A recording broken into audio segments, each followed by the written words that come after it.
Hello, today we'll be going over proton NMR or hydrogen NMR and carbon-13 NMR. First, we'll go over some of the basics, such as how to read the readouts and some of the chemical shifts, common chemical shifts, and then we will go over an example of both methods of NMR.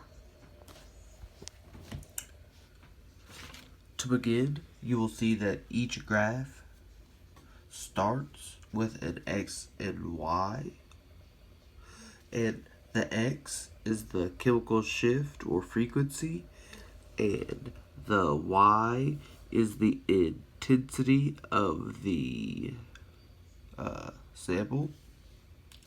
And depending on the software you're using, you could change that for easier readouts.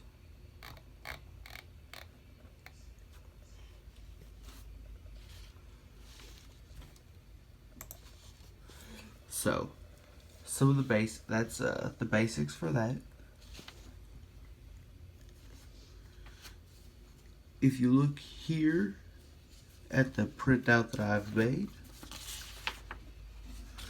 you will see a display to some of the common chemical shifts that occur with each hydrogen NMR. Some common examples are alcohols, ether, amines, carboxylic acids, aldehydes, and an aromatic. Different readouts will give you a different understanding of the number of adjacent hydrogens to the specific hydrogen that you're speaking about. I guess I should have pre-noted that this is done by a magnetic field being passed through the hydrogen, which causes them to align and emit energy in different patterns that are noticeable.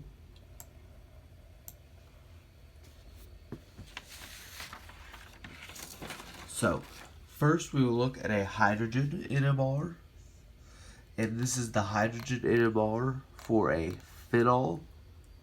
Now, our readout does not have the hydrogen for the alcohol group on it because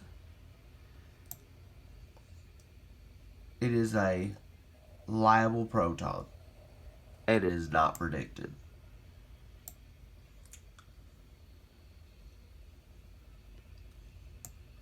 So, as you see right here on the hydrogen NMR,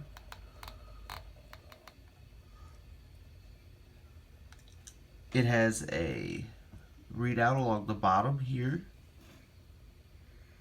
in parts per million. So we'll go and look at the common chemical shifts. Down here, we expect to see a chemical shift for aromatic rings somewhere between 6 and 8. And right there they are at 7.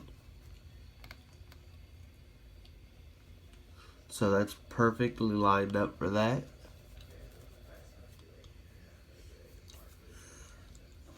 So these are the different hydrogens. And as it appears, there are 3 different sets of hydrogens. If this predicted for the hydrogen on the alcohol, it would be somewhere down here, most likely. In the 3 to 4.0 range. And the integration here above this helps determine the number of hydrogens that are associated with the peaks. So for this peak down here, it is 1 hydrogen, And you can see there are 3 peaks, which show or 2 distinctive peaks, which show the adjacent hydrogens.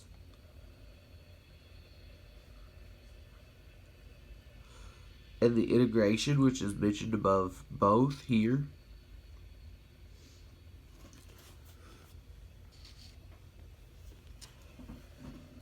So that accounts for all 5 or 6 of the, or 5 of the hydrogens that are on the ring.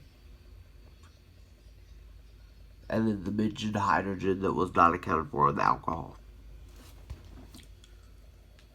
Next, we will move on to the NMR for the carbon-13 NMR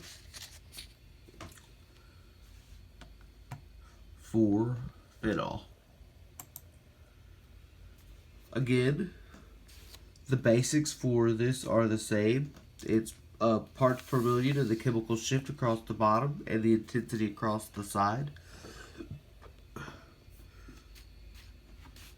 And the intensity is the y-axis.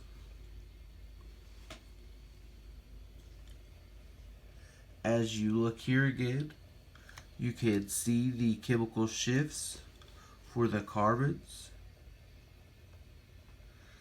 And all of the carbons that are in this group are aromatic carbons, which can be found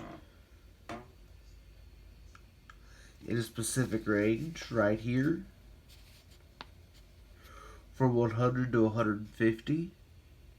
And here we can see that there is one that exceeds our range a little bit, but all of the rest of them are within range, perfectly within range.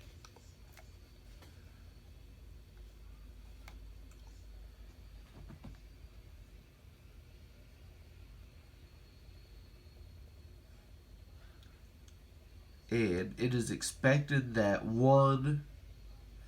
the oxygen may be causing a de-shielding effect, causing it to be pulled slightly uprange.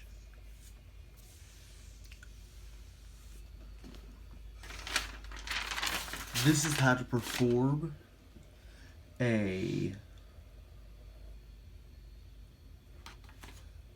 carbon-13 and hydrogen NMR. Thank you for your time. Hope that the basics were enough to help.